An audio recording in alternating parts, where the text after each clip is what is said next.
My left video just went viral.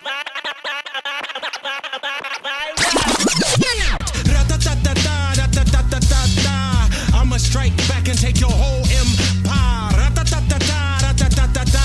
Spontaneous combustion. I'm on fire. I'm on fire.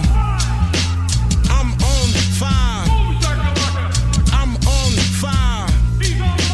I'm on. Hello and welcome to the final and best episode of the Tech Disruptors podcast. My name is Darren. My lovely co-host below me is named. This is Jason. And my other semi-regular co-host is Devin. And this is the best tech of 2024. Now, this is our collective brains coming together and choosing our very favorite products for the entire year of 2024. And, we haven't seen each other's lists. We have no idea what each other is going to talk about. But we do have 11 categories that we're going to be covering today. Everything from best VR headset right up to bust of the year, which will be the product that least impressed us, potentially even the worst product, if you will, of 2024. Can we have more than one? It's going to be interesting this year because I'll be honest with you. There's quite a few. Well, I don't want to give too much away, and this is what I was going to get at. Uh-oh. That was one of the hardest categories for me to choose this year because there was a lot of wrong and not a lot of right this year. But we're going to talk about that as we get there. And I'm excited because I can guarantee you, well, maybe obviously Devin too, but I think that Darren's going to be quite surprised by some of these things I've picked. Oh, I think so. I think you might be surprised too. Like, I'm going to be honest with you. Product of the year for me is definitely going to catch you all off guard. I have no doubt whatsoever. Okay.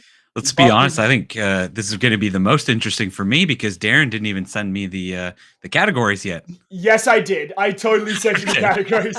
Don't be like, I'm not going to put Devin on the spot like we did with our special guest. I kind of paused. I'm like, oh my God. But I go, no, I remember this conversation. Come on. Yeah. Now, the reason Devin brings that up is because a few weeks back, maybe a month back now, we had a special guest and I threw Devin under the bus. I just said, over to you, Devin. And he had no idea and what I was our ready guest for the question. Like, I'm I ready know. to go, hey, Jason, you're up. And I had it all queued. And then he went to Devin. But that's okay. We've had a very interesting year for 2024. The Tech Disruptors, we did 42. This is our 42nd episode of the year, which is a massive undertaking. And, I can't do any of this without Jason, Devin, and all the people that make this show what it is. And thank you, everybody who watches and listens to our podcast afterwards. We love doing what we do. We love to talk tech. We love to talk about all the things that have impressed us over the year. And this is not like your other tech people's lists. This is our very informed opinion on how we think the year of 2024 went. So we're going to jump right into it. We have 11 categories, and we're going to kind of just riff these. We're going to do these randomly, generally speaking. Jason has his pinky out. He has his drink and is ready. I saw the pinky. Did you see that? Did anybody see that? The pinky came out. Yeah, I got to put the pinky out when you have a champagne glass. So. Well, it's true. I think he's drinking beer out of it, which is hilarious to me, but that's okay. Couldn't find any champagne. Sorry. It's okay. Now, we should mention that all of our award category winners today will get a macaroni necklace made by Jason himself, and he'll be mailing that out in even dyed them different colors. So. Oh, wow. That's pretty impressive. He's going to send that out in a bubble mailer so it doesn't get damaged. And if you would like that, just let us know. Reach out to us on YouTube there. Okay, so we're going to jump into the first category here. So we're going to start with Best Smartwatch of 2024. Now, this year in 2024, we had kind of the rebirth, I guess you could say, of Android OS smartwatches. And there were a lot of them that came out that were very good this year. But I'm going to kick over to Jason first. So, Jason, what would be your smartwatch of choice in 2024? And give us your reasons why. Well, first, like you brought up, there's multiple watches, not just Apple, but Android on the Android side. And I was using the OnePlus Watch 2 for a lot of the year. And I did enjoy that watch. But my pick is the Pixel Watch 3. Now, I'm Okay. not going to differentiate between Wi-Fi only, LTE, whatever. But what made me switch was the Pixel software. The battery life is pretty good. Not as good as the OnePlus, but I think just overall, I like the UI. I like the integration with Fitbit.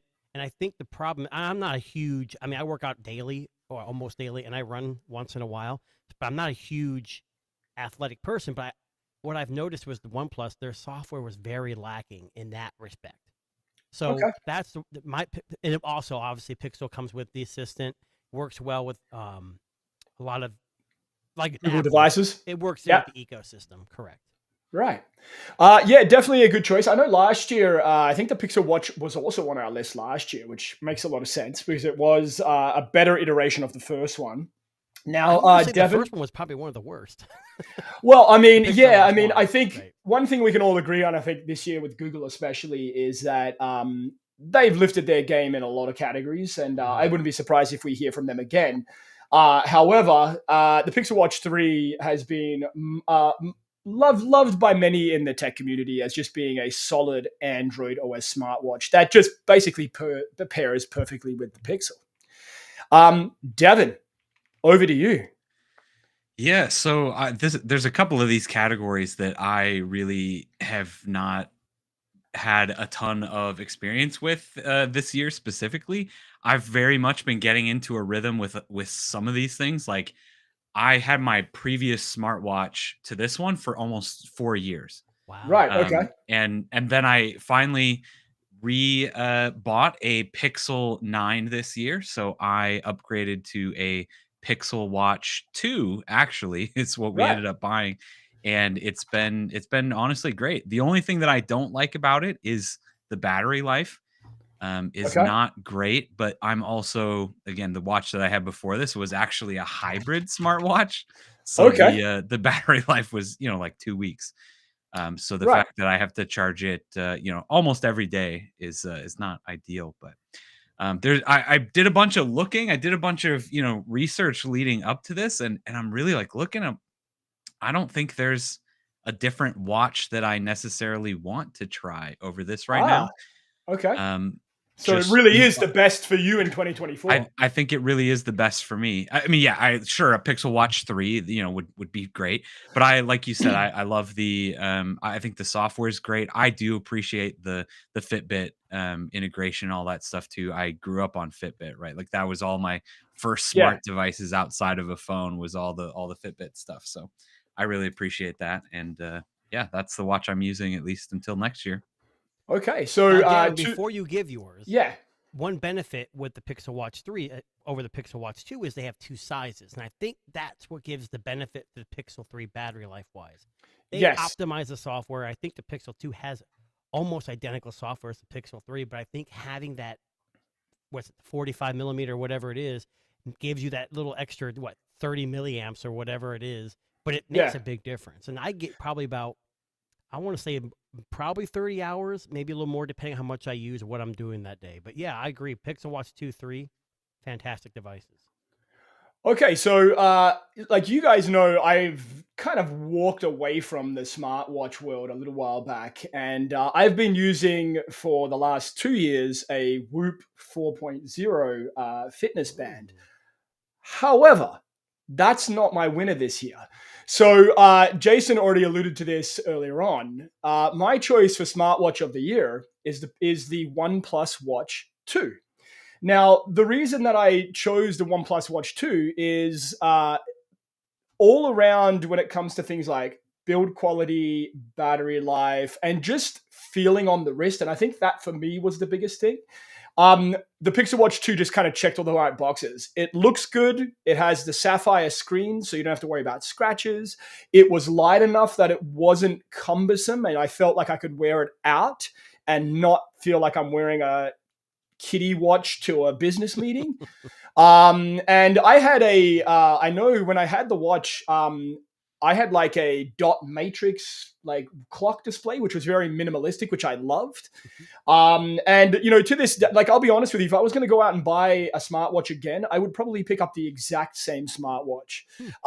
It was the one for me that kind of turned me back into the smartwatch world. I've since gone back to my Whoop, and that's only because I do rely upon the fitness metrics of Whoop, like recovery and stuff. So that was my smartwatch of 2024 was the OnePlus Watch 2. Interesting, because the OnePlus 2 also had that new hybrid where it had two different not CPUs, but two chips that would alternate to save and a battery life on the OnePlus. If it wasn't for the software, and I know it's got Wear OS, I'm talking about their separate app. I would be all over the OnePlus 2R as well, but it's just that software integration that I wasn't a fan of. Yeah, it wasn't 100% perfect. I mean, for me, it was being able to respond to messages and take calls. That's kind of like, I wasn't relying upon the fitness stuff. Like, I wasn't even relying upon the fitness stuff when I had it on my wrist when I was working out. I think at some point last year, I kind of didn't care anymore about fitness metrics on smartwatches. Not that they were bad. I just realized I wasn't looking at it. Like, the Whoop stuff is easy to open, glance at, and go, I didn't sleep well last night. Cool. I'll try to sleep better tonight. And that's all that really mattered to me. So that's kind of why I gravitated towards Whoop and kept it in that ballpark. All right, let's move on. Category number 2. We're going to go with Best Gaming Console. Ooh. Best Gaming Console. Now, this is a tricky one. Now, I'm going to start because I'll let you guys go first. So I'm going to kick things off. Now, you guys have heard me say this many a time before on this podcast. I am not a gaming person. I want to make sure that everybody understands this from the get-go. I haven't had a gaming console, like a physical gaming console in my home since probably early 2000s. Wow. Now, portable gaming consoles, I've tried. I've reviewed them through One Cut Reviews and everything in between, and none of them really stuck. Like, I saw the purpose, but again, I'm not somebody that's going to take it out and kind of like game on my way to work, even though I'm driving, which would be super weird and awkward. But it changed last Christmas when my son requested a gaming console. So the gaming console of choice for me this year was the PlayStation 5. Now, the PlayStation 5, for both me and my son, is more of a let's get together and play games together. It's kind of a bonding thing for both, father and son. We mostly play sports games. I know he's really into baseball and soccer, so we play a lot of like baseball, soccer, basketball, those kind of games. Just recently, I introduced him to WWE on the PlayStation 5, which has just led to us fighting with different wrestlers. But generally speaking, this is the first gaming console I've had in a number of years. My last one was the PlayStation 2. Wow. So it's a pretty big jump from 2 to 5, and it has kept me entertained for quite some time. Let's go over to Devin. Gaming console of choice. All right. So this was a tough one for me because I've been a PC gamer for a very, very long time now. I think the last console that I actually bought was probably a Nintendo Switch, but a year after release or something. But I think honestly, if it counts, I would have to say my ROG Ally, which you could say being released, this year, released this year would be the Ally X. I would love to have an Ally, but man, this thing. I didn't think I wanted one to try out. I didn't think that I was gonna be this addicted to it. Yeah. I love this thing. Like, I've got the ultra wide screen 34-inch monitor in front of me that I usually play games on, that I'm like, why would I want to go anywhere else? I don't game anywhere else. This is where I game, right here at this desk. Yeah. But I got this, and I'm like, the fact that I can take these same games off of Steam, off of Epic, off of whatever platform, and just play it wherever I wanted to. I'm using this thing so much. It's getting its use out of it. So a handheld gaming console that's taken you away from PC gaming. That's a pretty big claim for any of Well, your show. I mean, technically, it's still PC gaming. Yes. It is a PC. Sorry, I meant like portable PC gaming. Yeah. Yeah. And this is Do you plug this into a monitor and keyboard and mouse and use it as a gaming console that way too? Or gaming I PC? have, but Okay. only when I'm like away from the house.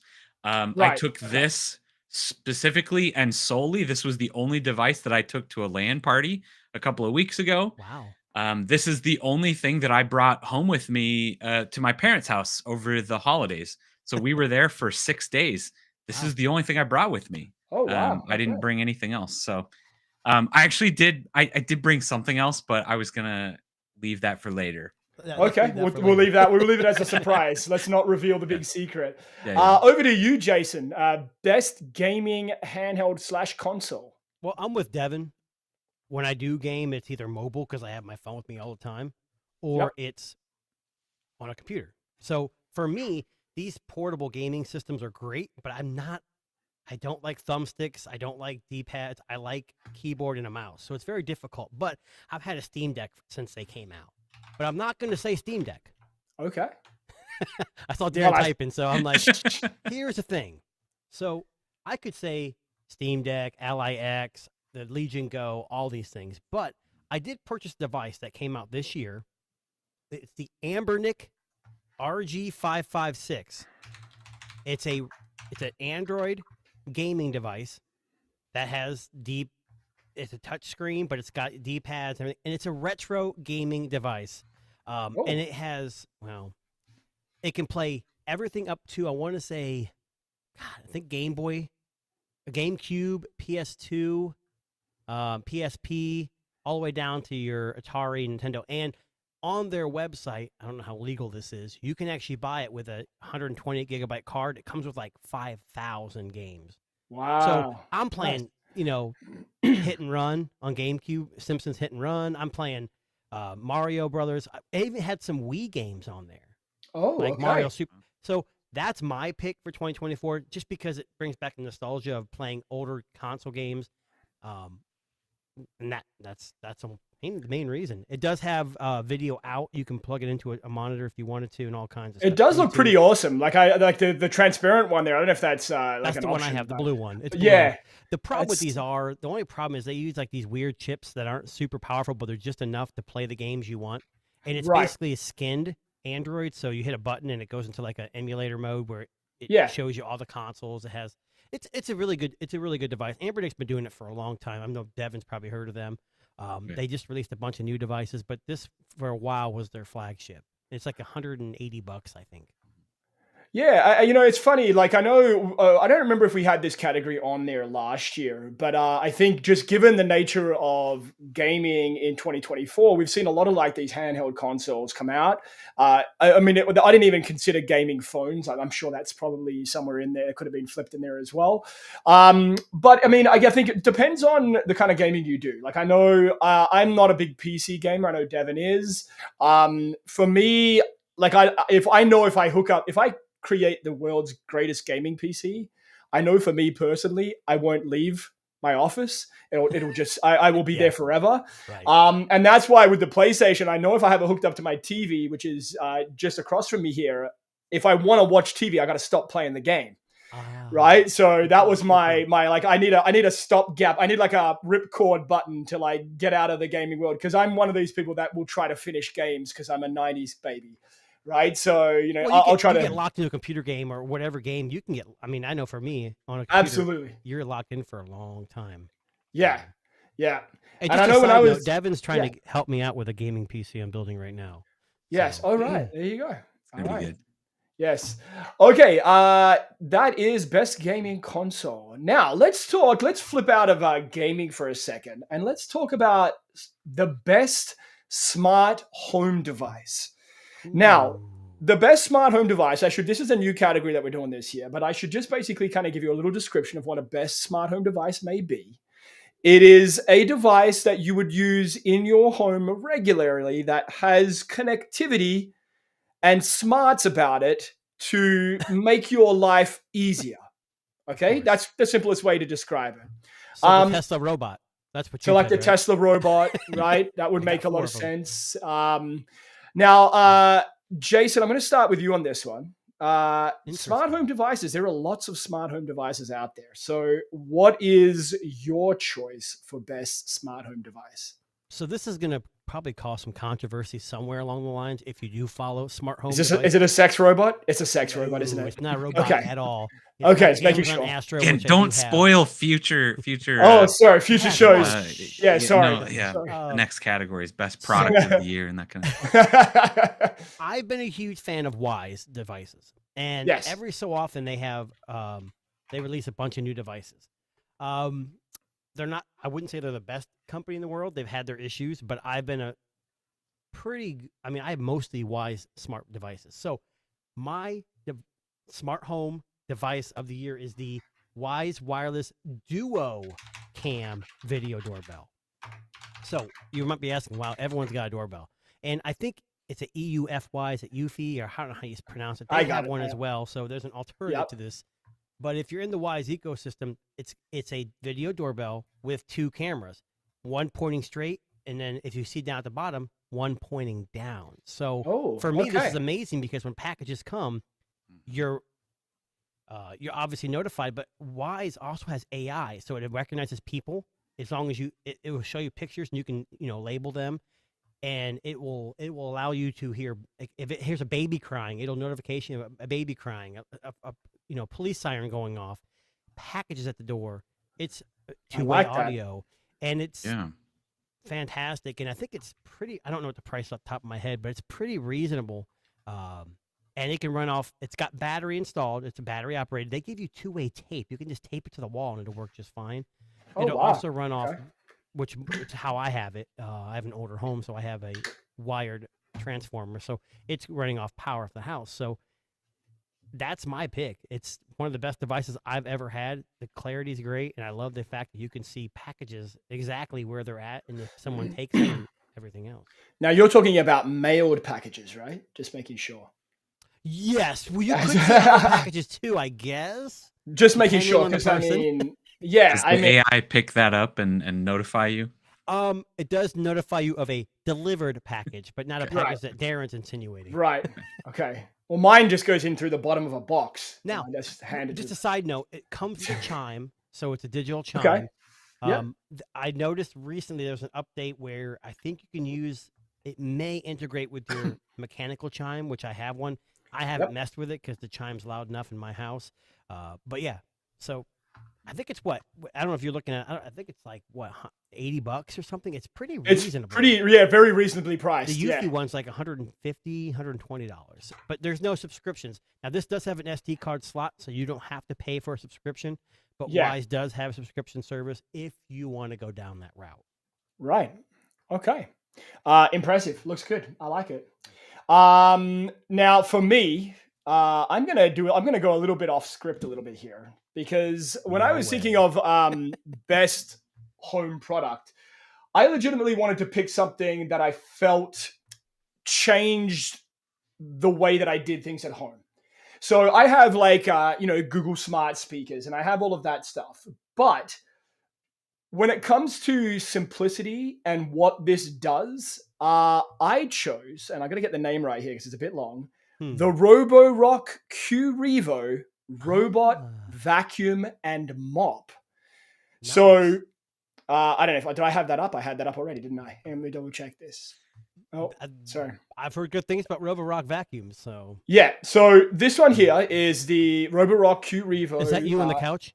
That's me on the couch. Yep. I know I look amazing. Now, okay, so let me explain. And when I try to explain this to people don't quite understand how far the technology of these like RoboVacs has come. So this one is especially unique because not only will it vacuum, but it has spinning mop heads to mop the floor. It will self-empty, self-wash the mop heads, self-clean the actual device itself, and even dock itself. So you literally just hit go, and besides having to like fill the water and empty the dirty water like once a month, it will vacuum and mop your floors in your home very successfully. And it's changed kind of the way that I do things around the home, because I mean, everybody could probably agree that, vacuuming and mopping sucks. And this has obstacle avoidance. It has all of the kind of technology that you would see in these vacs, but the spinning mop heads makes a big difference in the ones that just kind of like lay across the ground. You don't get any streaks. You don't get any marks. What's the problem, Darren? Yeah. How do you impress your family or the missus by saying, hey, you know what? I'm going to clean the house today. You're like, oh, I'm just going to tell a robot. There's a strategy here, and I'll tell you what the strategy is. When my wife leaves the home, I put it on. And when she comes back to sparkling clean floors. And I'm like, I clean the house for you. So it's not a cheap product by any means. In fact, it would probably rank up there with one of the most expensive on the whole list of today. I think it's about $1,400 or give or take. On the opposite end of the spectrum, Wise has a vacuum that's $99. It doesn't self empty. It just goes to charge, but there's a range. But this one does everything. Yeah, and that's why. And for me, again, this was a kind of product where I went, if I didn't have this, but I didn't have this before, and it changed the way that I did things around the home. That changed the way I cleaned. So that was my choice for best home product. I know it's again a little bit expensive, and not everybody's going to go out and buy this. But if you can manage if you want to try to make your life a little easier, and you hate vacuuming and mopping, this would definitely be my choice. Well, Darren, I appreciate you sending me and Devin one. That's fantastic. I will. It's in the mail already. Devin, best smart home product. This was, not gonna lie, actually one that I didn't have anything for. I have probably one of the stupidest houses around. Other than I absolutely love my Philips Hue lights. Oh, okay. Yeah, that's definitely a contender. But yeah, that again, nothing new, nothing groundbreaking about that. But and I think for those of you who don't know about Philips Hue lights, and this may be brand new to some people, Philips Hue lights are Wi-Fi enabled smart lights that allow you to create some ambient lighting in any environment. Right. It looks like Devin may have turned his lights off. I don't know apologize. Devin kicked his webcam out. My very dumb phone for my webcam, and I didn't plug it in, so it just died. I apologize. No, you're fine. That's okay. We can hear you, Devin. That's good. Your choice. Yep. Give me a couple minutes, and it will be back up and running.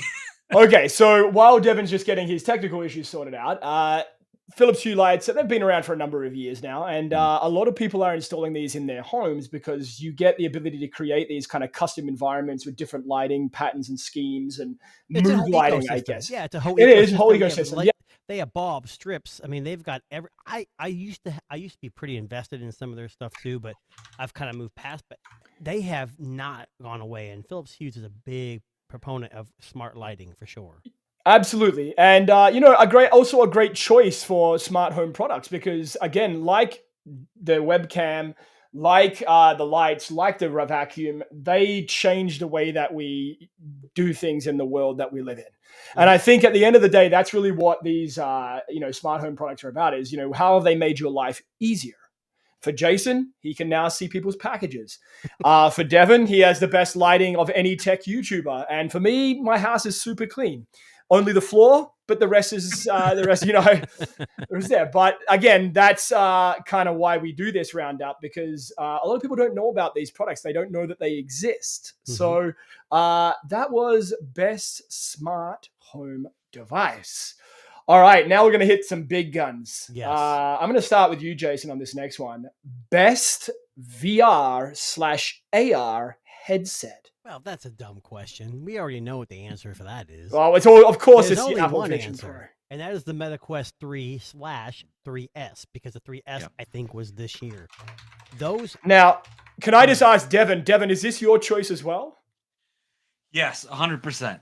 The And MetaQuest. here's I'm going to say this is it. Go ahead. Just pause 1 second.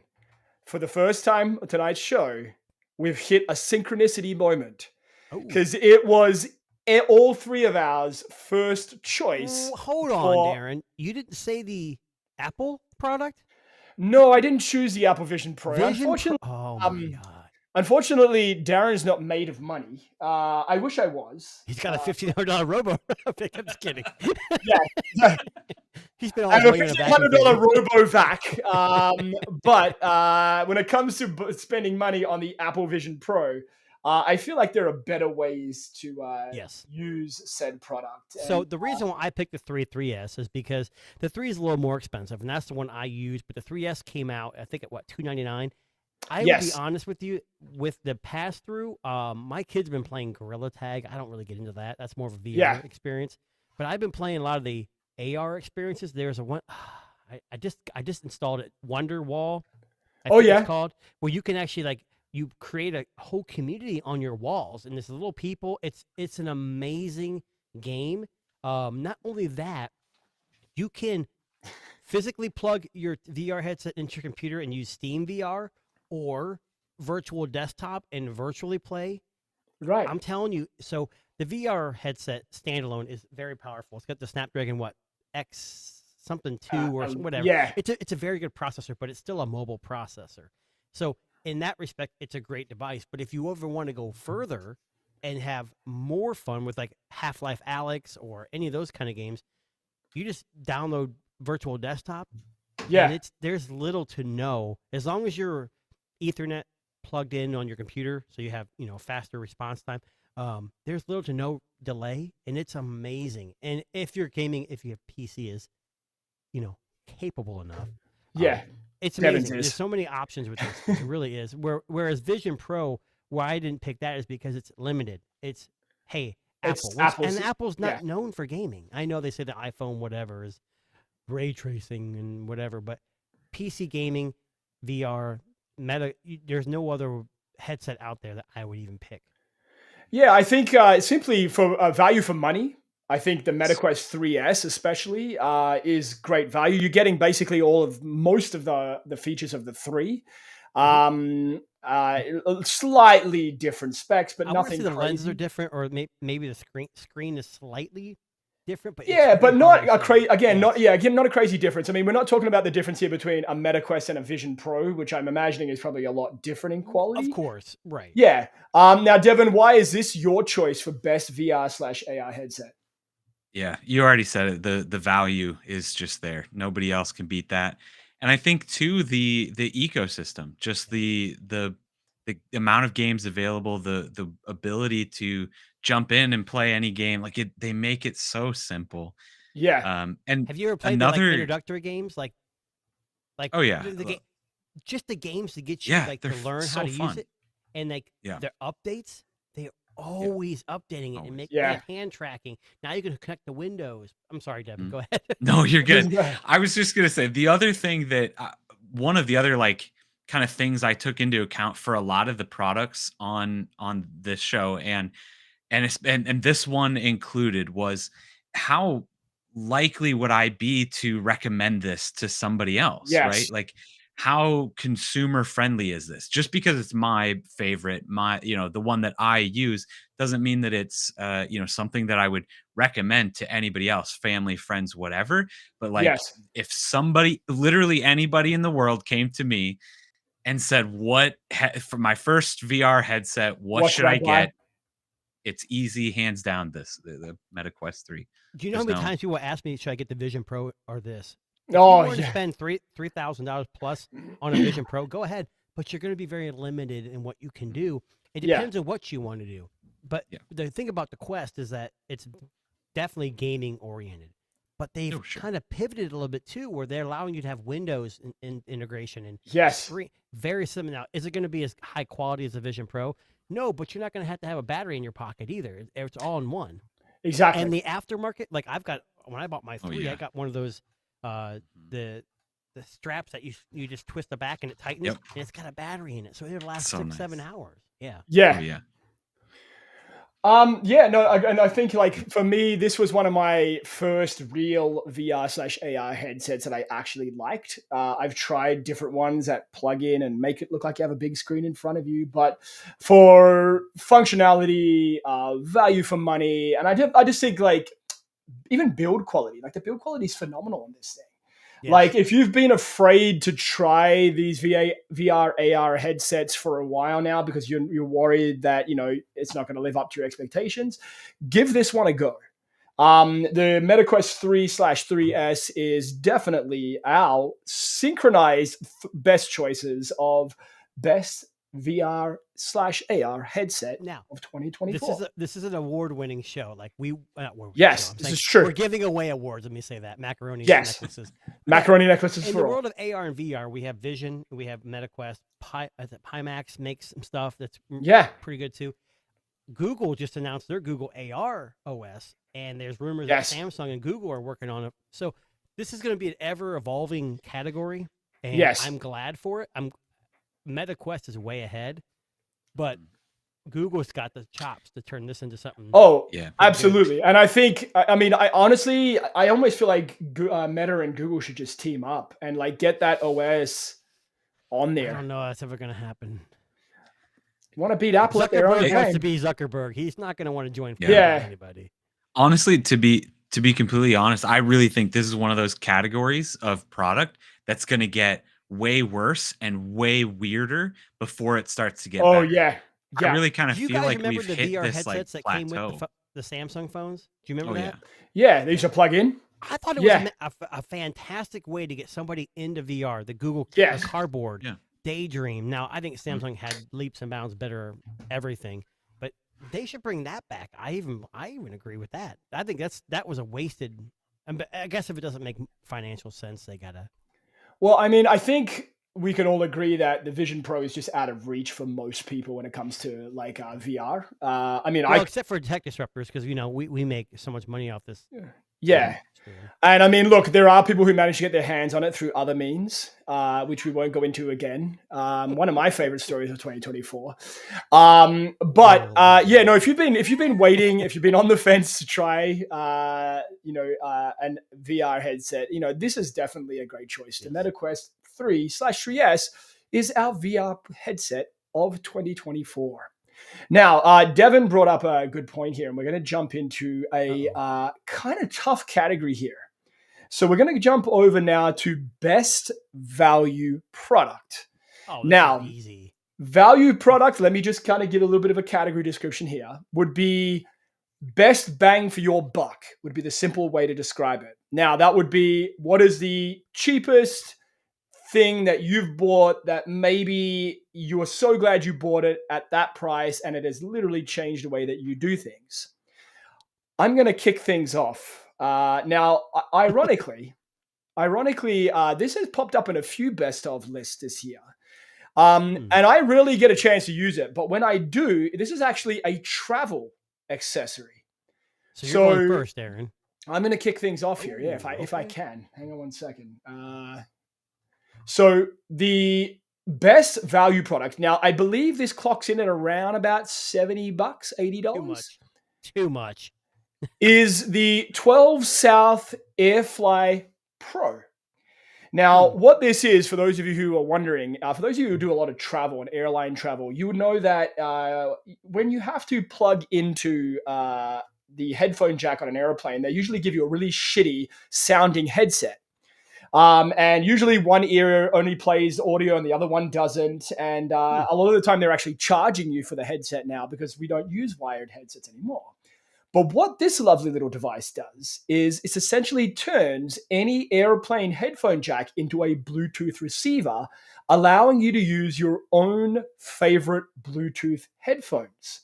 So where you have this little cap here at the bottom, that is a 3.5 millimeter jack. You plug it into the headphone jack on an airplane entertainment system. You hold that little button there and it creates a Bluetooth connection between your headphones, your wireless headphones, and the audio that's playing on the airline entertainment system.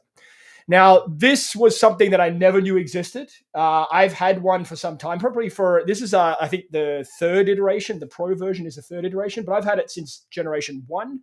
And it works about as seamless as you would want any travel accessory to be. It pairs easily. It changes the listening and audio experience if you are on a long flight, especially, and you're tuned into the entertainment system of the airline. Essentially, it makes airline travel way easier, and it's the best, $70, $80 I've ever spent on a tech product in 2024. Okay, nice. Oh, all right. I'm going to go over to Devin for this next one. Best value accessory. It's funny. I've only flown on a plane once this year, but we chose the same. No, Synchronicity, people. There you go. I hope that I'm not actually stealing Jason's pick for best value product of the year. But I think, and I think that there may or may not be a little bit of recency bias here. Okay. But I really do think that the Intel Arc B580 is absolutely changing graphics cards, and it's Devin, going to be that's such not my a choice. disruptor. That's not my choice, but that's one hell of a choice if you can get your hands on one. Yep. Now, okay. Now, Devin, hang on a second before you jump in. What's the retail price of said product? If you tell me like $800, I'm gonna change it up. $249. Okay, that's pretty good for like what it does. Now tell everybody that is watching. I'm working on building a PC, and I'm basing it on this graphics card. The Right. problem is it's so good. It's sold out. It's It's sold out. scalped everywhere now. Of Right. course. Right. Yeah, and I really think that if this is, I think the biggest thing about this is if Intel comes in to this market space, that NVIDIA and AMD have been literally the only two competitors in this space, ever, like since graphics cards were a thing, like they're the only two. If Intel can come in with this kind of quality product, the benchmarks and the testings, obviously this is a longevity thing, right? But they released their first line of graphics cards last year. They were kind of like, okay, this is fine, but they've turned out to be really solid, really great graphics cards for the price. And Intel came out this year and just announced those, released them earlier this month, and like everybody is going crazy over them. Yes. The power is there that Intel said was going to be there. Wow. We're talking entry level to mid level 1440p gaming for $249. If this is the kind of the NVIDIA 4060, which is relatively around $299 up. Yes, for sure. It's in the normal graphics card world right now. It's in that like $300 to $400 price range of power, like easily. If this is the kind of energy that Intel is coming into this with, one, the graphics card community has been lacking budget for years now, and competition. They're just they're gonna take over with cards like this, and it's really gonna change some things up. So this is it's a crazy choice one. So let me throw this out here. If anybody can help me get my hands on one of these at the $249 price, I would be super appreciative, because I'm trying to build this PC. I've got everything but this. I don't want to do RTX 4060. I'm trying to walk away from AMD and NVIDIA. My thing is if the 580 is this good, what's the 7 series going to be like? Yeah. And what's the price? Intel's got a good advantage here. Price per performance, they could really kill it and get some heat onto NVIDIA and AMD. Now, Jason, am I under the assumption this was your choice too, or have you got a better choice? Okay. So what was your choice for best value product of 2024? So mine was a smartphone again. Okay. And I've owned this phone. I don't have it at the moment. It's the CMF by Nothing Phone 1. So here's the thing. Slab phones are boring. Foldable phones are getting boring as well. And they're all expensive. If you want to get a good phone, go buy the iPhone 16 Pro at $1,000, S24 $1,000, Pixel 9 Pro, whatever, 900, whatever it is. This came in at $200. It had I couldn't even tell you anymore. The MediaTek 7200. 100, yeah, I think it was. Great processor, beautiful screen. Cameras were probably the worst part of it, but they weren't terrible for the price. And the kicker was that back. You see those 4 or you see three, or there's 4 screws and a little round at Dial. the bottom. Yeah. Those come off, and you can replace the back. That little round gray circle at the bottom can have accessories like a lanyard. It can have a kickstand. You can have magnetic. You can screw on a wallet, and the even better is that the community has developed 3D printing for this. There's so many things about this. It's modular, work. but it's Yeah. not. It's modular as you can change the look. The only downside, I think, is there's no IP rating, and people were complaining that you can't replace the battery. But I don't really care because most phones now don't have. Okay, it's Dimensity 7300. I was close. Yeah. But it's a fantastic phone. And what's the And price on this one, Jason? I want to say it was $199. I'm sure now if you try to get it like on Amazon, it's $249 or something. Yeah. But from their website, it was $199. So it beats out their Nothing 2A and 2A Plus and the 2. And like those other phones, it's supported. It gets updates. I don't know. For $199, I think if someone was looking for a phone that worked, here in the U.S., I did use it on T-Mobile, AT&T. It seemed to work fine. If you're on as Flossie Carter would say, if you're on VZW, you're asked out. It's just Verizon's terrible with everything. But yeah, it's a great phone. $199. Great price. And it plays games. I mean, I couldn't even tell you. The negatives aren't worth even mentioning at that price. Yeah. All right. So Jason's best value pick of 2024 is the CMO Phone 1. It's called, right? All right. Yes. So excellent choices all around. If you're in looking for a budget-friendly choice of PC components or a phone or something to help you while you travel, some really great choices there. Okay, moving on. We're going to the 6th category of today. And we are going to talk about the best headphones/earphones of 2024. And Devin, my friend, you are kicking things off on this category. All right. Well, this is another one that I'm going to make it real quick because I have not used a single other set of headphones other than my Nothing Ear 2, which I know did not come out this year, but I have not even thought about getting something different. I have the Ear Ones, so and they're great too. They're great. Yeah. Okay, so that's where I'm at. I apologize. No, it's okay. I'm just going to pull up the image now. For some reason, but Devin, we understand that. Like me and Darren had a conversation. Like a lot of this stuff, we want to make sure that we've actually used. So yes. If you didn't use anything this year and you want to say, "Hey, I didn't have anything new this year besides what happened a couple of years ago," that's okay fine. too. We want to make sure that we actually had hands on, looked at it, touched it somehow before we mentioned it. Yeah.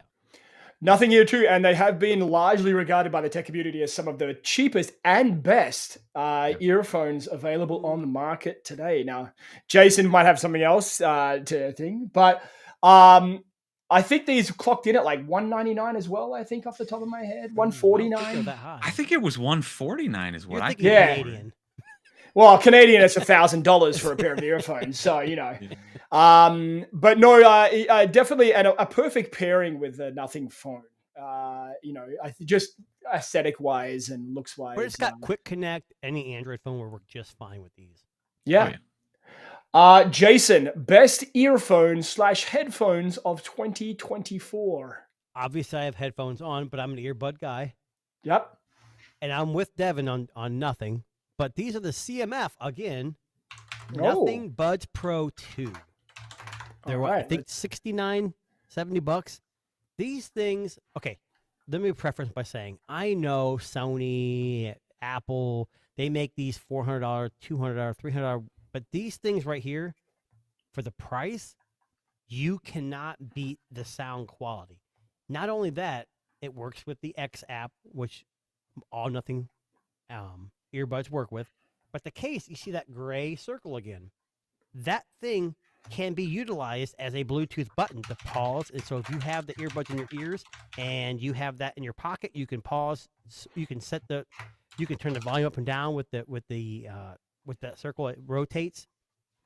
I'm telling you, these things, I use them every single day, and they sound amazing. They're dual drivers, I believe, and they just sound great. Now, are there better sounding ones? Of course. but for $69, you're not gonna beat these. These are my pick for the best earbuds of 2024. That's pretty impressive. I have heard very good things about those particular earphones. Again, kind of like in the same breath as like the Nothing buds there. Like you don't need to spend a lot to get a lot when it comes to audio and thing. Now, one of the things with my choice, I get a lot of earphones and headphones through onecutreviews.com, and I would say probably our second most product that we review on the site is earphones and headphones. But here's the thing. My best earphones and headphones are a product that I actually didn't get for review, but bought myself with my very own money. Now, I am one that loves to listen to music, and I'm constantly, taking calls and stuff like that. So my choice is these. These are the Bose Quiet Comfort Ultra earphones. These were a product that I bought myself with my very own money this year because I wanted simply the best noise canceling and best audio to noise canceling ratio that I could find. I've always been a big fan of Bose. I have a Bose soundbar in my home. Just amazing set of earphones, really easy to use, really easy to sync with, and just sound quality wise, some of the best earphones I've listened to. However, I will give a honorable mention to the OnePlus Buds Pro 3, which came out earlier this year, which for me absolutely could have taken me away from my Bose earphones if it wasn't for the fact that I spent so much money on them. How much are Bose? I think when I bought them, they were $399. But that's Canadian, so that's probably like $100. Probably $299. Yeah, probably that's a lot of money. Now, again, we're not talking about value. I'm just for me. We've had the value category. Yeah, I have OnePlus Buds. I have the 2 Pros. Yeah, I have the actually CMF Buds, the originals and the Pros. I mean, I have Nothing phones. I have the Sony's. I just for that price. I mean, why spend the extra cash? Exactly. Canceling is pretty good. I mean, for me. But, and I'll be honest with you, like some of the earphones we reviewed on the site this year go toe to toe with the Bose when it comes to like, noise cancellating. Like sound quality is always, it's a bit hard to say, sound quality is better on one or the other because it's so subjective. It is. But for me, like sound quality is definitely goes to Bose, but noise canceling honestly could go to any earphone I reviewed this year. They're all very, very, very good. I know some people in the chat are saying buy any other sound equipment. And Michael, maybe you're right there, but I'll be honest, Master Dynamic and Sony, if you're going to spend the money, probably make some of the best earbuds and headphones. But I was trying to pick a device that for the money you couldn't pass up. Exactly. Yeah. So that's best earphones / headphones of 2024. I love that we have such diverse like categories there, like all the different price points are being hit there, which I love. Yeah. Okay, now we're going to get onto the big dogs here. These are some of the biggest, most expensive categories of the year. And Jason, you have been randomly selected for this first one here. Oh, right, randomly. Correct. Best laptop or tablet of 2024.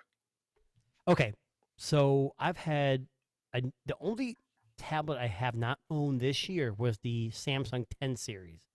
Right. I've had them almost every year up to the 9, but I just passed them this year. Fair. I've had the Red Magic Nova, which was a gaming centric. Yep. And I had a keyboard, a stylus. But my pick, laptops. I mean, I have a laptop that's about 4 years old. It's got a 3050 maybe. Okay. TI 3050. I want to say a 7 i5. I don't remember what the series. I can't remember. But I went with a tablet this year, and I use this tablet probably 3 times or more a week, and it's the OnePlus Pad 2. I knew you were going to say that. I had it ready to go. Why I said I know you know. Yeah. It's got a Snapdragon 8 Gen 3. Yes. Before anybody else had it.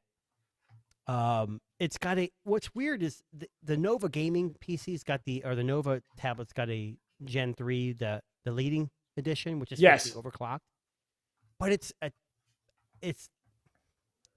11-inch or 10.9. This is more like an iPad where it's taller, I guess, Yes. and you get more screen real estate. And I didn't really notice until I had other tablets. This thing is amazing.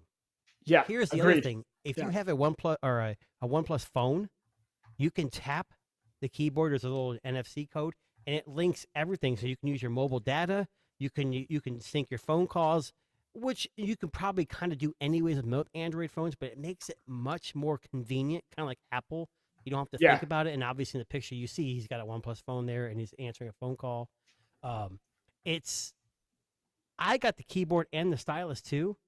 I got a deal when I ordered it. It's just an amazing device, and it's what I think I was like maybe $4.99, $3.99. I can't remember what it was, and it came with either a keyboard or a stylus for free when it came out, and then the other one was 50% off. So like I got a keyboard for free. You got an amazing deal there. Yeah, and the stylus was like $50. So it's like you Yeah. can't pass that up. Now I'm not a big stylus guy, but I've tried editing videos on this, and granted, it's a little more difficult on a tablet. But with that stylus, it makes it that much easier. The Snapdragon 8 Gen 3, I know it's not the elite, very powerful processor. It can game. It's got 4 speakers. It's just an amazing device. And I think if anybody was looking for a tablet outside of the iPad, which I'm kind of over with the iPad. What's the iPad? I'm just kidding. I'm just saying, if you're looking for something outside of the iPad ecosystem, this is the tablet you have to buy. Absolutely. Yeah. No, the OnePlus Pad 2, I know I had it as well this year. And again, I'm not a big tablet guy. I don't use a tablet as often as I probably should. But when it comes to speed, screen, and usability, I would argue this is the best Android-based tablet that's out currently. So is this your choice too? No, it's not. It's You not. son of We'll a get to gun. my choice in a second. But this would have been, if I was going to go with a tablet instead of, I went with a laptop this year because I went a tablet last year. But if I was going to go with a tablet, this would definitely be top of my list too. Now, the question is, what was the top of my list? Now, I reviewed a ton of laptops this year. Now, I'm going to kind of steer to the one I'm using. The one I've chosen here is the laptop I use absolutely every single day. This is the one that I carry with me to work. This is the one that is quite literally the one that's beside me all the time. So I chose the Lenovo Yoga Slim 7X, which is a Snapdragon powered laptop by Lenovo. Darren, I got to ask. Yes. The Snapdragon processor is an ARM-based processor, just like Apple. Is it really that good? I have hesitated on buying something with the Snapdragon chip in it because I like the game a little bit, and they don't have. Well, I'm sure it has that, but games aren't optimized for it. If you know what I'm saying. Do you want to know the honest to God truth? And I'll tell you the honest to God truth. I reckon the Snapdragon chip is better than the Intel chips, and I mean that seriously. I have never had an issue. Devin's like, really? No, I know, Devin. I know you're probably not thinking no, but for me personally, someone who basically is doing a lot of word processing, watching a lot of videos, doing a little bit of editing, stuff like that, I've never had a slowdown. I never had a stutter. I've never had a crash. It's been regularly updated, but the 3K Dolby Vision screen is an absolute fucking marvel to see. Really? Like it's an amazing screen for a laptop. It gets quite bright too, which is really good. Right. And just generally speaking, like the specs are great. It's Wi-Fi 7. Mine has a terabyte of storage. What's the price on something? I have right now. I think it's 15. Like, I have no idea. So Canadian, it's $15.99. Which $1,200, $1,300. It's a $1,100, $1,200 laptop. And Devin might disagree with this, and I'm kind of with Darren. We are doing the reviews based on our use cases. Yeah. So if you're not a gamer and you're not a hardcore, I mean, it's like the iPad Pro. Who is actually a professional is buying an iPad Pro and doing anything professional on it. Yeah. So I'm thinking, so that's why I mean, we are all different. We're all choosing different price categories, different items. So I just want to preface Yeah. by saying that I really want to try one of these, any of these ARM-based Snapdragon laptops, but the Yeah. first time around failed miserably. That's Yeah. my biggest concern. But people are Yeah. praising these newer ones. So I mean, there's a lot going on with this laptop, and it isn't just about the Snapdragon chip. Like, I think like the sum of its parts really don't kind of sell it the way it should be sold. Like I said, it has worked just as well as any Intel-based laptop I've ever used. But again, that screen, the 1080p front-facing camera, like it's a lot, and it comes in this amazing blue color. Like it's like a cosmic blue, I think they call it off the top of my head. It's just a beautiful piece of hardware. Really, really, really good piece of tech for me. And that's the laptop I use every single day without fail. fair enough. Devin, over to you. Best laptop / tablet of 2024. All right. Well, this might surprise you. As long as it counts for this category, I'm going to again go with my ROG Ally or the All Ally right. X. It's a mobile device. It is a mobile it device. is- Yep. So not only is it the only new laptop, well, I've used a handful of different laptops, like all my different, I've had like 4 different work laptops in the last like year and a half. But the only other actual laptop, if I had to go with a laptop, I would definitely be getting the ROG Zephyrus. My Yes. wife stole my G14. It's a 2022 model. Oh my gosh, that honestly, using that, the trackpad and the keyboard and just the weight of the device, the size of it, everything is the first time I have felt a laptop and said, this is actually, I like this better than a MacBook. I have Wow. never used a laptop and felt that way. I don't like MacBooks, but I'm saying I've Their ordered hardware's MacBooks. But yeah, amazing. hardware Yeah. wise, I've never held a laptop and said this is what I want to replace everything with. I can't do it. But this, if you guys haven't followed Devin, follow his YouTube channel because I've noticed some of your videos, actually quite a few. You're using this ROG a lot. Yeah. I've talked about it a handful of times, and I may have recorded another video over the holidays using just this Is this the device. Is this the AMD's Extreme Z1 Extreme? So yeah, it comes with the original Ally just has the Z1, and then they had a Z1 Extreme model. This is on screen is the Ally X, which again also uses the Z1 Extreme. Do you have the Z1 Extreme version? I do, yes. Okay, and Not that's the X, the right. middle ground Z1 Extreme. Yes. So I ordered the ROG. I had the same exact one. It had the Z1 Extreme. Yeah. And I returned it, and I'm going to give you one reason why, and you're going to hate this. Windows is not made for portable gaming.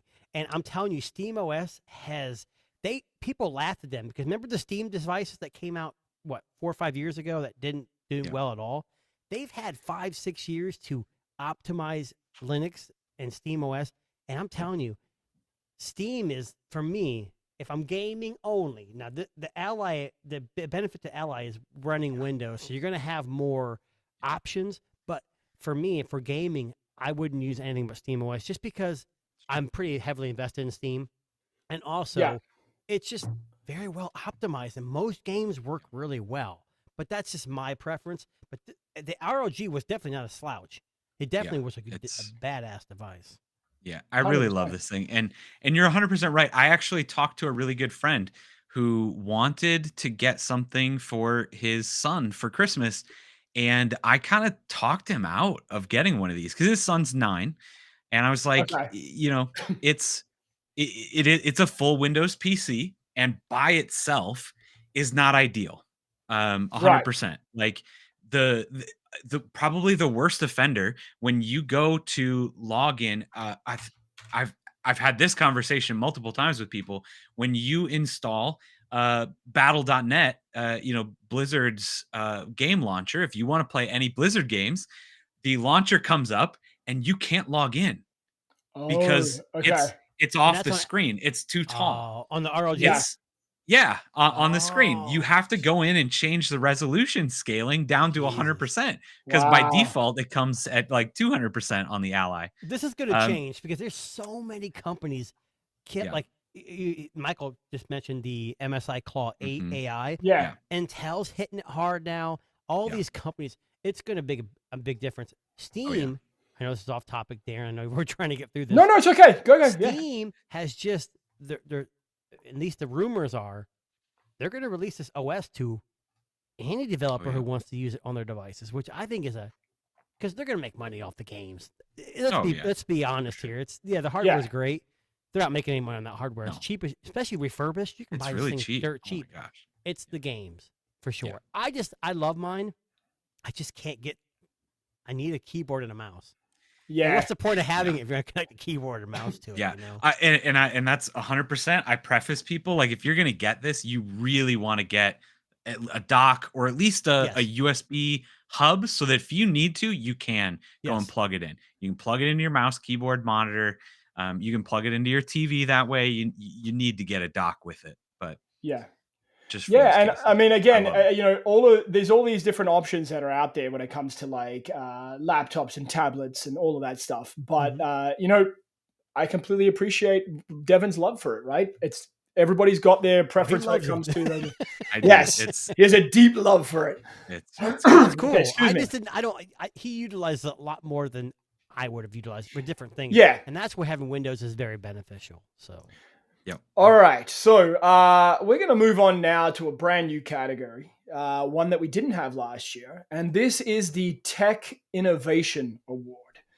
Now, the Tech Innovation Award, to give you a little bit of a preface or a description here, the Tech Innovation Award we would give to a product that has seemingly changed the game, impressed us immensely, has brought something new to the world that maybe we didn't have before, or maybe something that we wish has been fixed or corrected or course correction along the way. So Tech Innovation Award. I'll kick things off here. Let's go with, for me. So this year has been all about AI. And there are lots of AI products that are out there that absolutely have, changed the game. AI? I didn't even know that. Apple. Now, I was going to Apple choose Intelligence, right? Apple okay. Yes. I don't know what AI is, but yeah. I was going to choose the Rabbit R1, but that didn't kind of fit the bill necessarily for me. But I think a product that is being used by a lot of people wholeheartedly in the AI space. And I think the most innovative thing that has come out of this year is the Ray-Ban Meta glasses. Now, I know Jason has a pair of them on his head right now. They're turned off right now because I get notifications and it drives me insane when I'm trying to do a live stream. So part of the reason I chose this product for the Tech Innovation Award is it's been the most widely adopted. I feel like people have really taken to it and gone, this is something I can use. This is something I want to wear. This is something that will get better over time.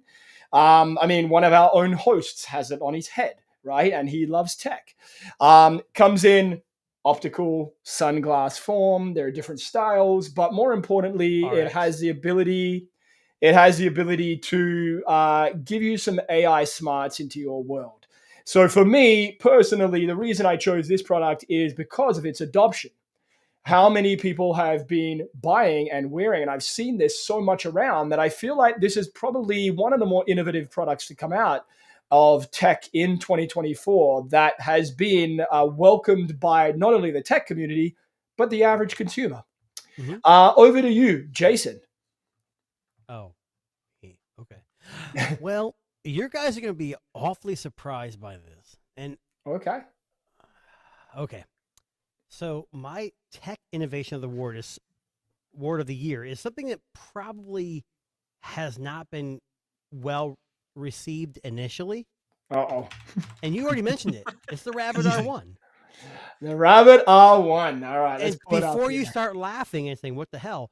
This thing has come a long way. So since launch, yes, agreed. So we're not talking about Humane AI where they dropped the ball. It was telling you things it could do that it just couldn't do. Yeah. Now with this thing, not only does it utilize the camera to do AI processing of anything around you, identifying things, you can change the UI by just saying, hey, make a matrix style UI, and the whole thing changes. You can change the voice of the assistant. They've added games where in that picture you see a rabbit with headphones on. You can now play a game where you can collect hats and things to wear, and they're rare and not rare. It's fun. It keeps you engaged.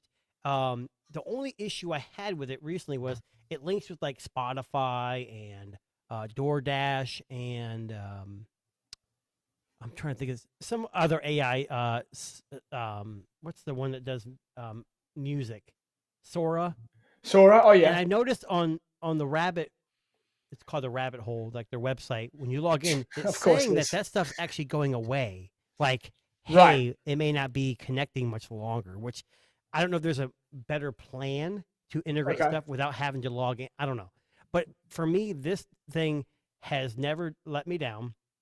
It's done everything it's said it's going to do. Maybe not initially, but for $199, I mean, it's fun. My kids grab it. They turn the camera on. And they say, "Hey, make me a Lego character," and it turns them into a Lego character, shows them on Awesome. the screen, and then I can download it and give it to them.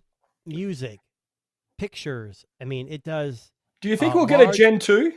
Well, maybe. But the Okay. biggest thing was people said the biggest selling point to this device was, hey, you're going to be able to teach this thing to do things for you.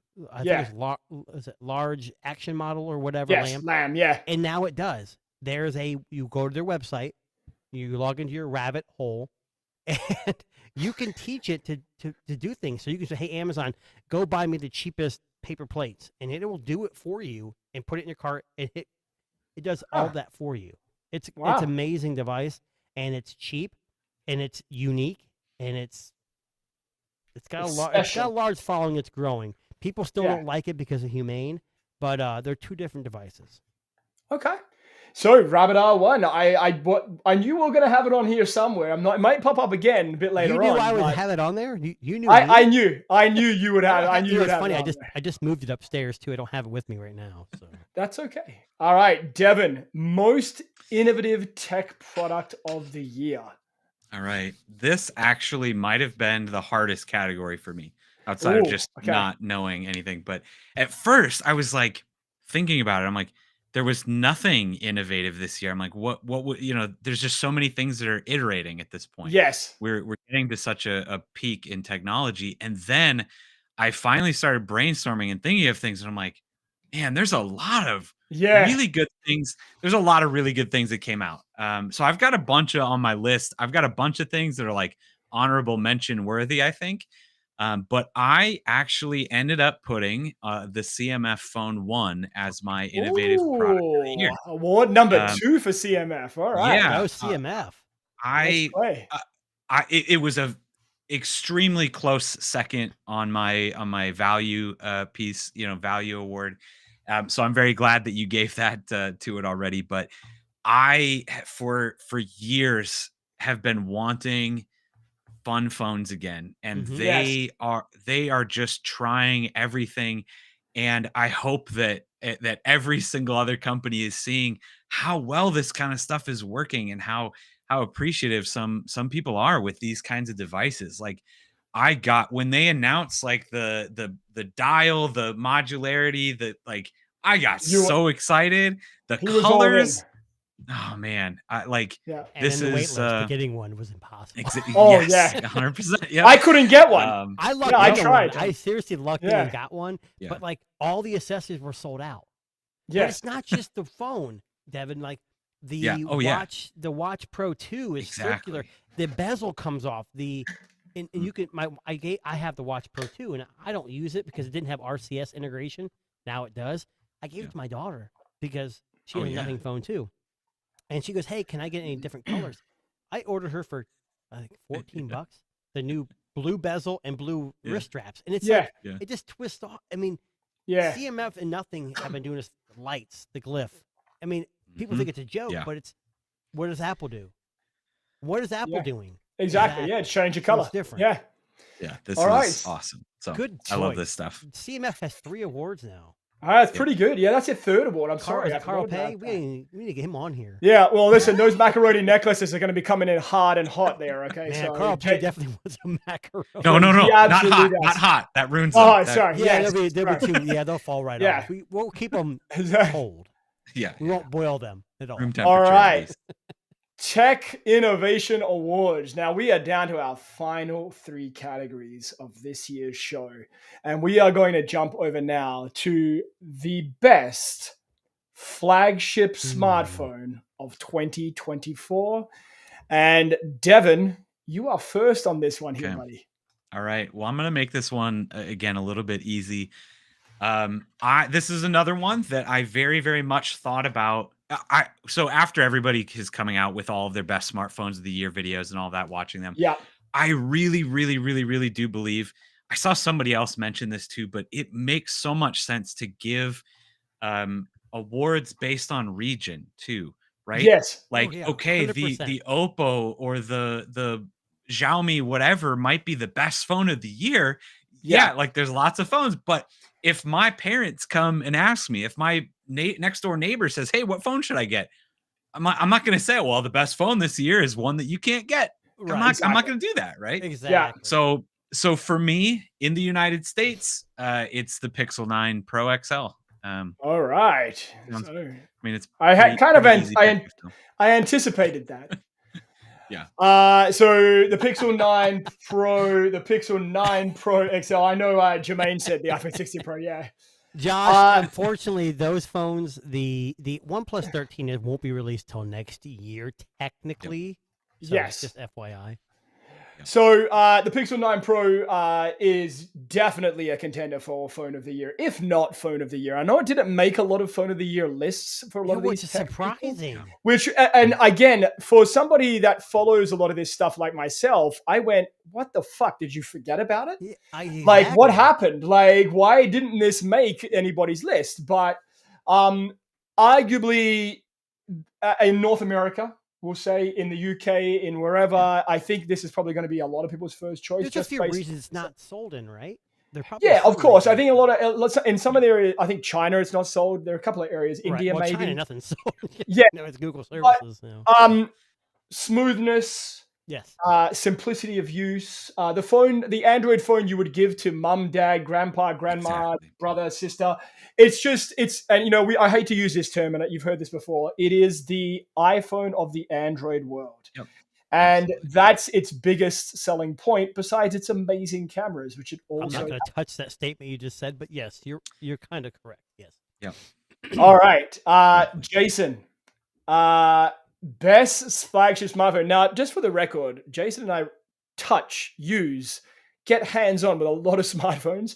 This is the toughest category for me as well. It's because the there were toughest category so for many. me, but you have to take a step back. So I live Yeah. in North America, I live in the US, and yes, the Vivo, Oppo's, OnePlus is sold in the US, but you know, Huawei's and whatever else out there, Blackview, all these companies sell decent to great phones, but here in the US we have to import. And as Michael just said, the OnePlus 12. Again, we talked about this off air. OnePlus is a fantastic company. The problem is they make bad ass phones, but they get lost in the sea because they don't have carrier agreements. They don't have advertising here in the US, at least not that great. If they were like Xiaomi here in the US, they would sell like hotcakes. But anyways, my pick, I'm with Devin. It's going to be the Pixel 9 Pro XL. Now, I know Darren's like, what? He's probably a little surprised by that, but no, just hold on. I understand. I own this phone, and here's what's great about the Pixel 9 Pro XL. It doesn't have the fastest processor, but to me, it has one of the best camera systems out there, one of the best video systems out there. Granted, I'm not talking about comparing it to iPhone. And they do something unique. They support it for 7 years? Yeah. And they do feature drops. So, you know, slab phones get boring. Now, Darren, I know we talked about this earlier. Oh, no, I agree. Slab phones get really boring. Yes. But what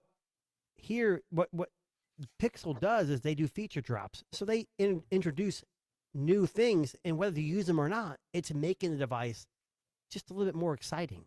Yeah. You know, a little bit more smart. And It's fresh. Gemini, we talked about innovation of the year. I'm surprised no one mentioned Gemini, because Gemini Live puts ChatGPT on notice. I mean, it really does. And if you don't use it, it's amazing. So if you're an Android user, and if you're an iPhone user, the hell with iPhone, jump to the Pixel. You will not Yeah. be dissatisfied, and you'll have more smarts than you ever thought Siri would ever have. And 100%. that's my pick. All right. Now, for me, it's a priorities thing. So I live in Canada. Things are very expensive here. I usually, if I'm trying other phones, it's whatever someone's selling on, a local marketplace. I do. My honorable mention is the Pixel 9 Pro XL, and I agree with everything that both Devin and Jason have said there. But that's not my choice because for me, when it comes to priorities, the biggest priority for me is battery and camera. And the phone that stayed in my pocket the longest this year was. Hang on, why is this not working? Sorry, technical difficulty. I know. Drum roll, drum roll. Here we go. Okay. The phone that stayed in my pocket this year the most was the Vivo X100 Pro. And that is my favorite, Damn, that's a good pick. favorite flagship smartphone of the year. Was that 2024 release? It was, yes, I believe so. I hope so. Fuck, that's when I got it. I thought it was But- January. I think you're right. Might be right. January. Now, for me, this stayed in my pocket for about 7 months. Same here. It made me sell my Pixel 8 Pro. It Yep. made me shelve my iPhone 15 Pro Max, which is still shelved for the record. It's absolutely one of the best smartphones I've used in 2024. I've since bought the successor, and I know Jason has it, the X200 Pro, which arguably is even better and may make next year's list. But this, for me, when it comes to camera, this 1-inch sensor, the amazing Dimensity chip, the incredible 2-day battery life was everything for me. And it absolutely took the win for best flagship smartphone of 2024. Wow, the X100 Pro. I would Yeah. never have guessed that.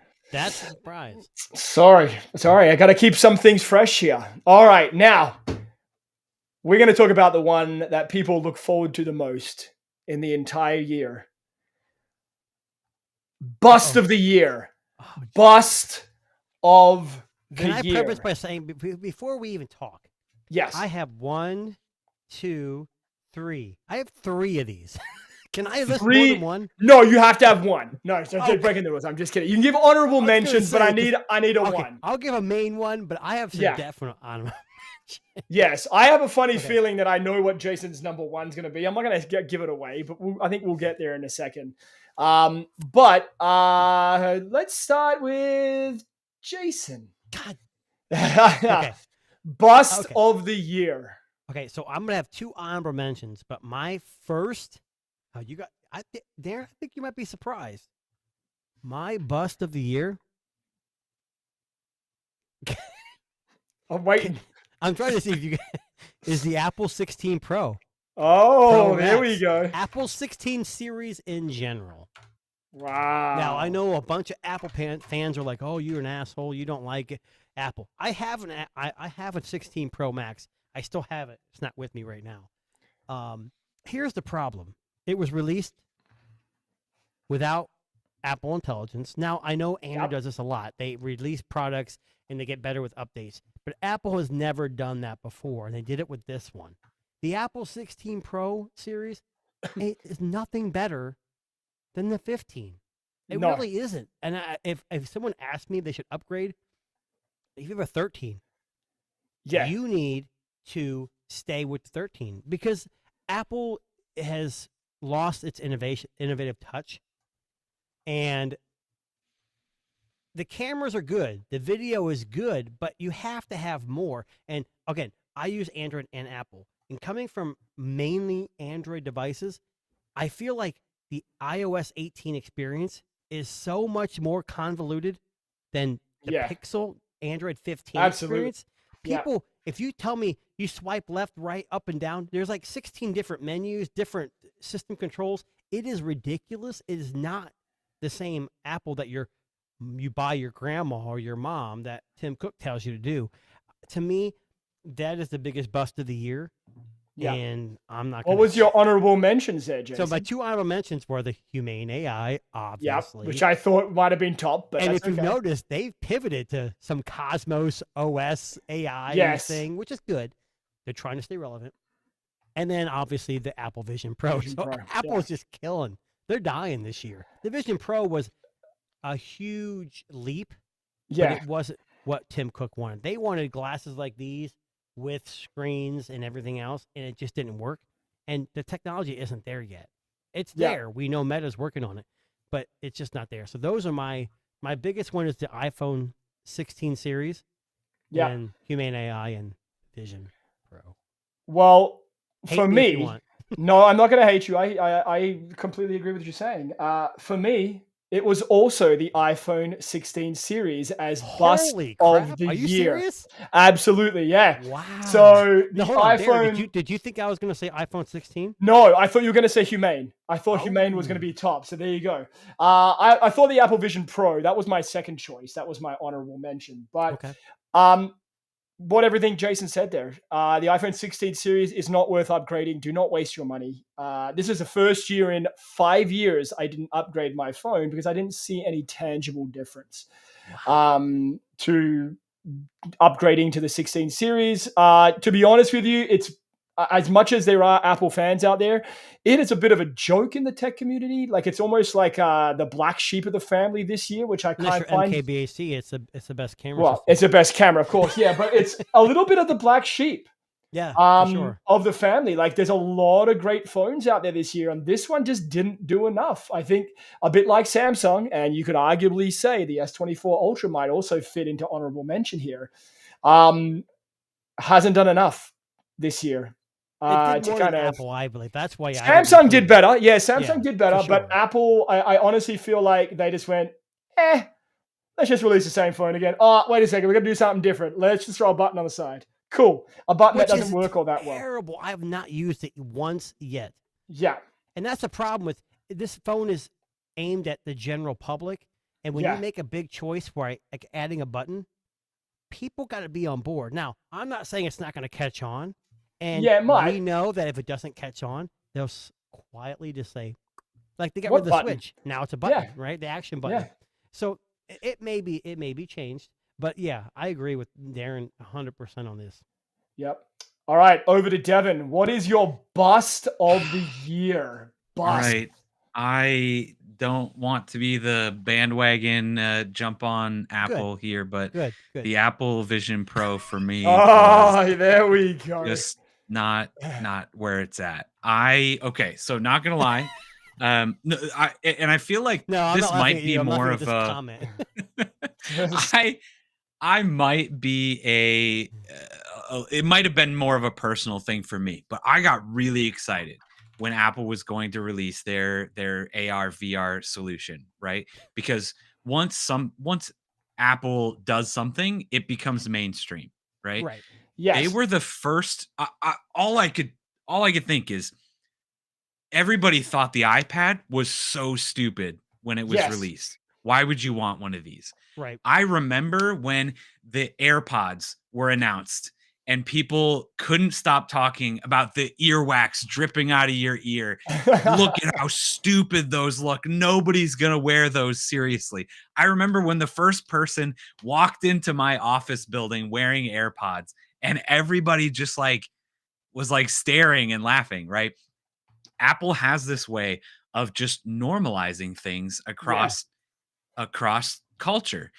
The normal generic public, right? They have a really a way of normalizing it. And I got so excited that I said, okay, here it is. We finally made it. Here's This is the one. the VR. This is it. Yeah. Yeah. VR is finally going to come into its own. And yeah, this might not be the product, but Apple is going to normalize it. And this is what's going to be the big breakthrough for VR. And it's going to get really, really good now. And I get that innovation takes time and I appreciate what they're doing, but $3,500, it was A lot of this money. ended up being just a joke. And I It don't was a think joke. I Apple don't think rested it on did laurels. anything They definitely to rested- help. Like you, Devin, you nailed it exactly. They said, "Hey, or Apple, whatever we do, except for the 5C, they really haven't had a whole lot of busts, right? So No, they're thinking, that's exactly "Hey, we're right, gonna yeah. release this and everyone's going to kill it."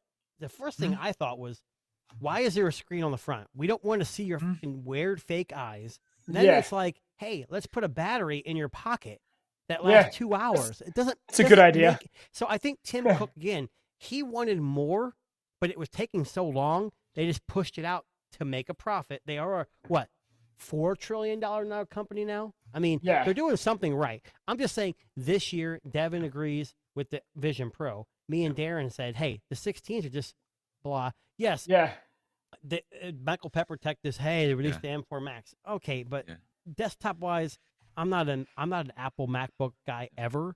So I Yeah. don't like Mac OS. So for me, it's not a big deal. But I think Windows PCs still dominate the market just because Absolutely. of businesses. Yeah.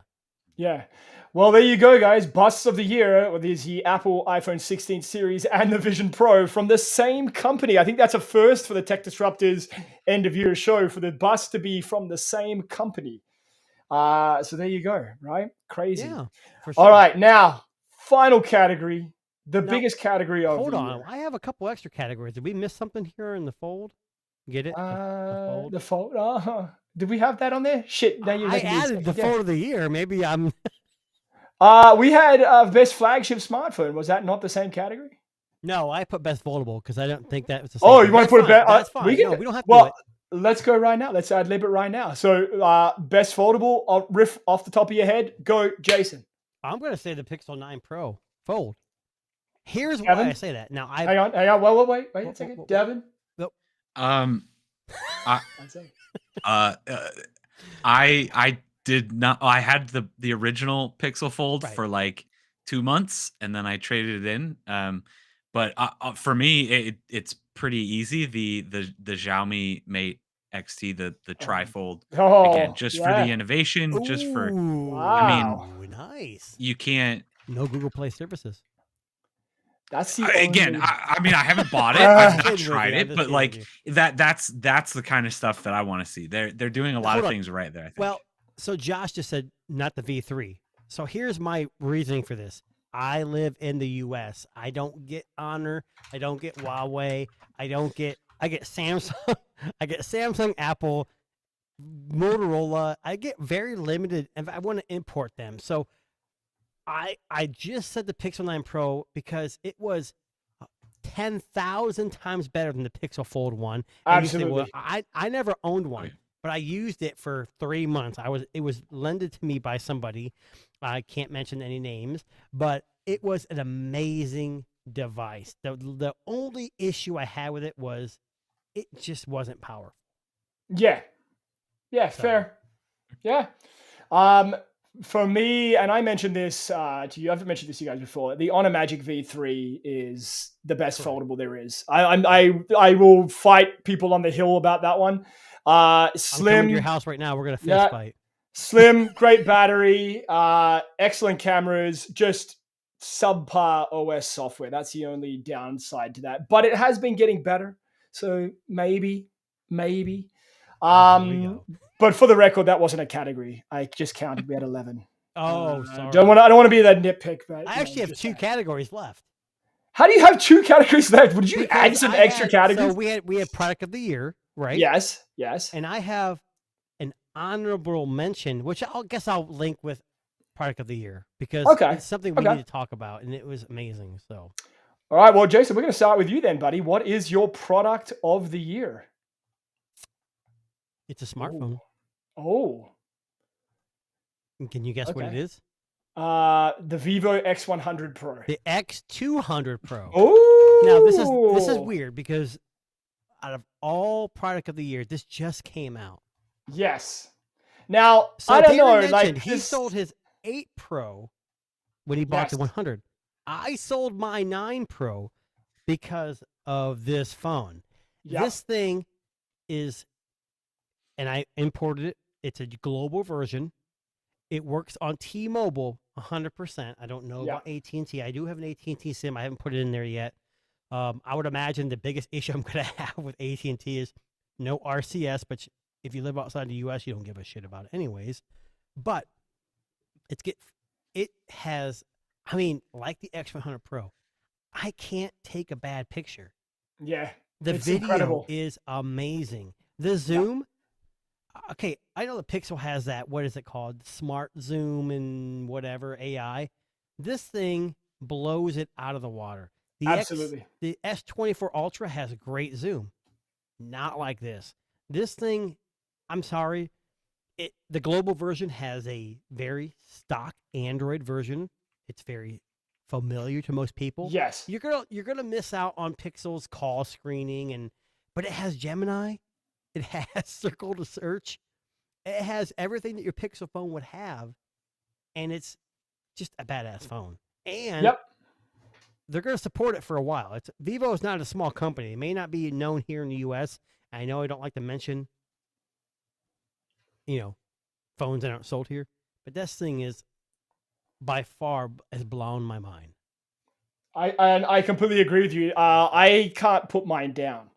I'm trying to review these other phones, and I just keep coming back to that Vivo. Now, do you want me to get my honorable mention? Do you want me to wait till you guys all say No, your product of the year? go ahead. Give us your honorable mention. It's fine. So this product has not been sold to the public. Oh, is it The is it a Meta sex doll? Orion AR glasses. Ooh, This is what Apple wishes the Vision Pro was. This Yes. is the product that we all want to have. Now, this is a prototype. It's gonna be, if I bought that right now, it'd probably be $15,000. But yes, Meta is on the right track. The little yes, wristband, it's like a watch. That's actually a sensor. It can sense how you move your hands. It's crazy. And if you look it up on YouTube, Google, you're gonna find all these big tech YouTubers who get advanced screenings of everything. And Yeah. they're going to tell you how impressive. Now there are some downfalls, but again, it's not out yet, and it's just this is the end game for me. Google Glass I love Google Glass, yeah, and I wish they bring something back like that. But the Meta, like I'm using now, is probably the best we have for now. right now, yeah. Right, and if you have prescription lenses, it's going to be difficult for any of these kind of devices to work anyway. And plus, you would look like Buddy Holly. So Right, there's that. you're right. But it's still, Um, this is the closest we get to what Apple thinks Vision Pro should have been and didn't. So Yeah, fair. the Vivo X200 Pro is the product of the year. And if you don't agree with me, buy it, check it out. It is the best Jason will device fight ever. you on the hill. I won't fight you, but I'll disagree with you. Yeah, fair. And absolutely, completely valid product of the year. Absolutely. Devin, Right. product of the year. All right, I'm gonna go through my honorable mentions really quick. I'm not gonna talk Yep. about them. I just want to mention them. I was very close to selecting either a CMF phone or a nothing Yep. phone 2A. The DJI has come out with some really incredible products this year. The DJI Yes. Neo drone. Oh, I yeah. actually bought the new Action Camera 5 Pro. Okay. Mind blowing how amazing this action camera is. The low light is actually decent in this one. Never been good in an action camera before. I really like it. I actually was very close to the Mod Retro Chromatic. Is Ooh, such Ooh. a fun little device. It is really, really cool. I also have a couple of like software things that were like really close. I've been using a lot of the Add Me on my Pixel, Oh, being yeah. able to take a picture of everybody Yes. is really, really cool. And I think That that is cool. those are some of those things that are gonna, once they catch on, it's just gonna be the norm. There's a couple of other like AI things, like people have mentioned Sora and VO and those kind of things.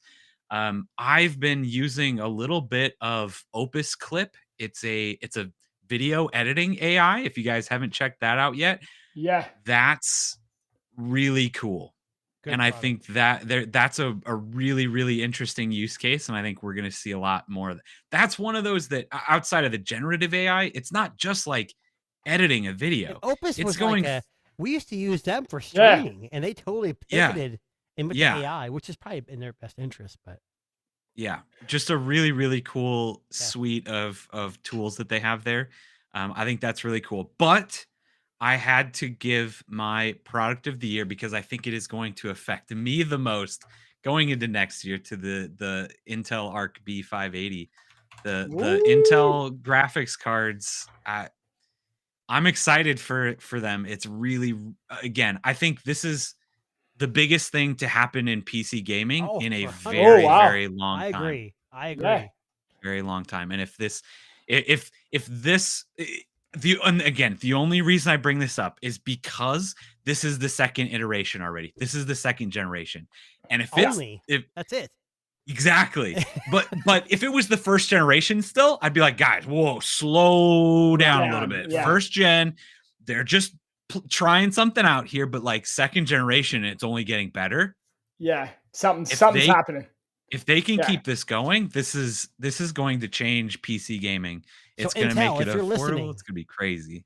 I can't speak for Devin, but I am dying to get this 580. I know they're going to have more versions, 24 gig. There's a 24 gig version on, I think this is the picture you're showing. Is they're going to have a 24 gig version, whatever. I just want the 580 12 gig Intel version of this so I can build this damn PC that's kind of cool. It's like a micro PC SFX. I mean, it's going to be kind of cool. And I just, come on, Intel. Yeah. Look me- Yeah. All So right. I'm excited about this. This is going to be choice. the thing that probably changes my life the most next year.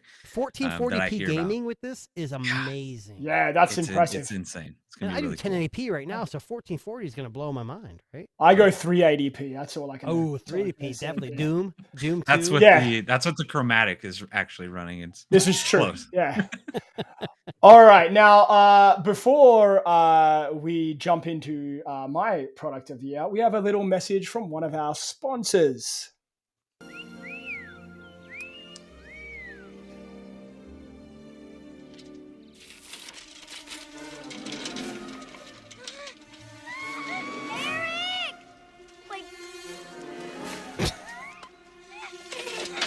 I totally kicked Aaron out. I can't stand this.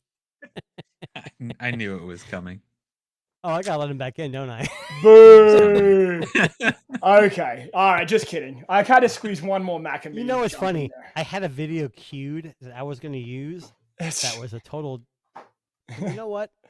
I was going to be the bigger man and decided not to do it. Well, listen, this is our very last category. And so before I reveal what my product of the year is, both you guys know that I review a lot of products. So choosing this is not an easy feat by any stretch of the imagination. But this year I chose a product that I felt changed the game for me and for a lot of people. And I think it's already been mentioned. And I think this is a first for the Tech Disruptors podcast because this isn't a physical product. Google Gemini. Google Gemini absolutely has changed the AI game for the better. It is much better than anything Apple has produced this year. It is much better than anything Samsung has produced this year. And it is scarily good at this point in time in 2024. And if you're not already using Google Gemini and you're curious about what it can do, it can literally plan and shape and change your life in a very positive way. The live to speech function is like having a best friend in your phone, which for, some of you that may be watching, you may need one. But, because they probably don't have an AI friend. They don't have an AI friend. And Devin's listen, got the AI friend necklace, but not all of us have that, But we talked about the friend AI necklace earlier this year. Now that would probably be, ironically, an honorable mention, but not nearly as good as Here's Google what's funny, Gemini. Darren. You put Gemini Live into the friend AI. Yeah. Best product ever. Oh, Rather than that, absolutely. Yeah. The thing talks to you like a person. Person, And yeah. It's super smart, and I think they need to get away from Google Assistant and just make Gemini the smart of their phone. Okay, now I'm going to drop something here, which I'm going to tell you right now, and I'm not going to tell you where I got this information from, but this was from a Hot take. Google, I won't say their name, I'll just say they work at Google. A Google person, okay? Not A Delvon. Googler. Google is changing the hot word. Oh, I'm sure they will. It's happening in January.